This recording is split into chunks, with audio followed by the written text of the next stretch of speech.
दोस्तों, physical counselling जो आप बीटेक के एडमिशन्स के लिए जाते हो या किसी भी एडमिशन प्रोसेस के लिए जाते हो और एक अच्छे कॉलेज में जाते हो तो फिजिकल काउंसलिंग का एक पूरा कंप्लीट प्रोसेस होता है। बहुत दिनों तक ये चलता है, लेकिन इस दौरान आप एक कॉमन गलती करते हो जिस वजह से जो सीट आप चाहते हो या सोचते हो कि आपको मिल सकती थी वो नहीं मिल पाती है।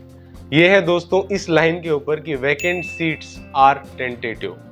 क्या मैं कहना चाहता हूँ इससे और क्यों ये इतनी बड़ी गलती है और वैकेंसी से जुड़ी हुई सही बात आपको इस वीडियो में मैं बताता हूँ। तो चलिए दोस्तों, बिना किसी देरी के इस वीडियो की शुरुआत करते हैं।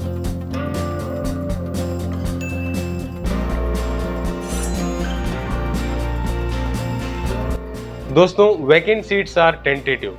इसका मतलब ये है, जो वैकेंट सीट्स का आप चार्ट देखते हो, वैकेंट सीट का स्टैटिस्टिक्स देखते हो कि इतनी सीट यहाँ पे वैकेंट है, इतनी इस कैटेगरी में वैकेंट है, इस ब्रांच के लिए टोटल नंबर ऑफ सीट्स इतनी वैकेंट है, वो एज ऑफ नाउ होती हैं। एज ऑफ नाउ का मतलब जब वो नोटिस आया होता है जिस दिन, उस दिन के हिसाब से वो सीट का स्टेटस होता है। तो एज ऑफ नाउ का मतलब ये है कि जिस दिन वो नोटिस आया होता है या जिस दिन आपके सामने वो डिस्प्ले होती है नंबर ऑफ सीट्स, उसी टाइम की वो बात है कि इतनी सीट्स वैकेंट है। क्योंकि फिजिकल काउंसलिंग का प्रोसेस बहुत सारे राउंड्स में चलता है, जनरली 3 या 4 राउंड में हर कॉलेज फिजिकल राउंड को कंडक्ट करवाता ही है। जो फिजिकल काउंसलिंग है, स्पोर्ट काउंसलिंग जिसे कहते हैं, उसे कंडक्ट करवाता ही है 3-4 राउंड्स में।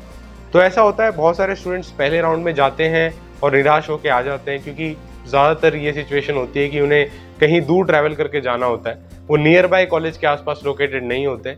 इस वजह से वो एक काउंसलिंग में उसका पार्ट ज़रूर होते हैं फर्स्ट वाली में, लेकिन देखते हैं कि शायद उनका मार्क्स इतने नहीं है, उनकी रैंक इतनी नहीं है कि उन्हें एडमिशन मिल सके, और वो वापस आ जाते हैं। उसे होप छोड़ देते हैं वहाँ पे एडमिशन लेने की।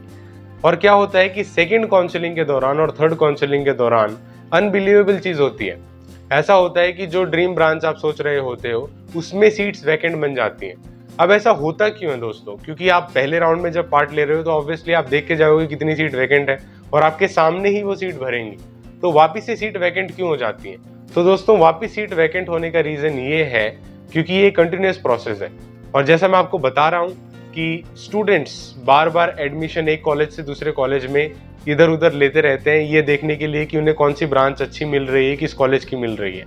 और ऑब्वियसली कॉलेजेस का एक लेवल होता है, जो टायर 1 कॉलेज है, टायर 2, टायर 3 कॉलेज है, इस टाइप से कॉलेज के लेवल होता है। तो हर स्टूडेंट की एक एक्सपेक्टेशन होती है कि वो इस कॉलेज में एडमिशन मिलेगा, और हो सकता है तो शायद इस कॉलेज में मिल जाए, थोड़े और अच्छे कॉलेज में। तो ऐसा होता है, जो प्रीमियर कॉलेजेस हैं, जो अच्छे कॉलेजेस हैं, जैसे टॉप NITs या IITs हैं, वहाँ पे तो ऐसा नहीं होता है कि सीट वैकेंट बच जाती है और उन्हें एडमिशन लेना पड़े, क्योंकि वो हर किसी की पहली चॉइस होती है। वहाँ पे ये सिचुएशन होती है कि सीट्स कम है और एक्चुअली डिमांड बहुत ज़्यादा है उन सीट्स के लिए। लेकिन जो ठीक ठाक कॉलेज होते हैं, डिसेंट कॉलेजेस होते हैं, स्टेट लेवल के कॉलेजेस होते हैं, वहाँ पे ये अक्सर देखा जाता है कि स्टूडेंट क्या होता है, ऑनलाइन काउंसलिंग के दौरान जब उसे सीट मिली होती है वो बाद में उसे कैंसिल कर देता है, या इन द प्रोसेस उसे कहीं और अच्छी सीट मिल जाती है या अच्छी ब्रांच मिल जाती है, तो उस एग्जिस्टिंग सीट को वो विड्रॉ कर लेता है और उस एडमिशन प्रोसेस से वहाँ से कैंसिल कर लेता है अपने एडमिशन सीट को।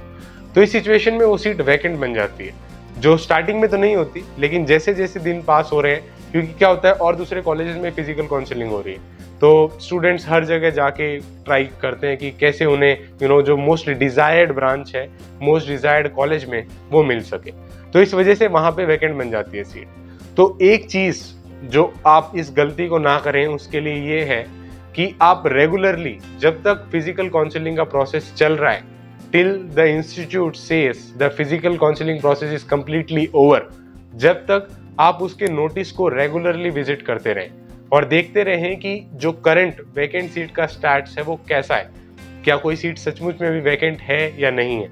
हो सकता है शायद सीट आने वाले टाइम में वैकेंट बने, और जब उस समय वैकेंट बनेगी तो बहुत सारे स्टूडेंट होंगे जो अप्लाई नहीं करेंगे, क्योंकि वो इस होप से बाहर आ चुके होंगे कि उन्हें वहाँ पे एडमिशन मिलेगा।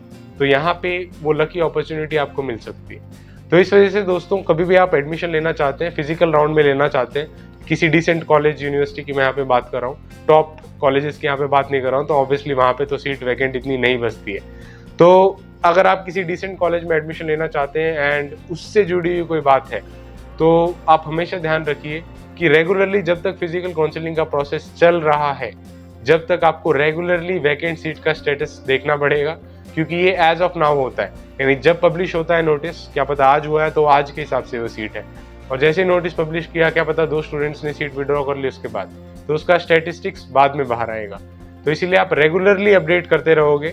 और फिजिकल काउंसलिंग का तो सिंपल सा नियम है, जो फिजिकल काउंसलिंग में मौजूद होगा, who will be present during the physical counselling, उसे वो सीट दी जाएगी। इसीलिए आप फिजिकल काउंसलिंग में कहीं पे एडमिशन लेना चाहते हैं तो रेगुलरली नोटिस से अपडेटेड रहें, vacant seats which are tentative उससे अपडेटेड रहें, ताकि आपको पता चलता रहे कितनी सीट कितने कॉलेज में है।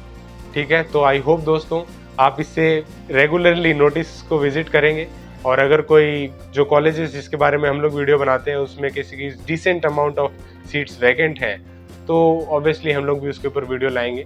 आने वाले दिनों में मैं आपको प्रूव करके दिखाऊंगा कि कैसे कुछ सीट्स कम थी पहले और अभी वो बढ़ जाएंगी। तो ऐसा अक्सर होता है। तो चलिए दोस्तों, उम्मीद करता हूँ आपने इस वीडियो से इतना तो ज़रूर लिया होगा कि वैकेंट सीट के स्टेटस को बार बार आप रिविजिट करके चेक करते रहो, और जो भी कॉलेज है जहाँ पे आप एडमिशन लेना चाहते हैं मनपसंद ब्रांच में, वो आपको ज़रूर मिल सके। तो वीडियो देखने के लिए बहुत बहुत शुक्रिया दोस्तों।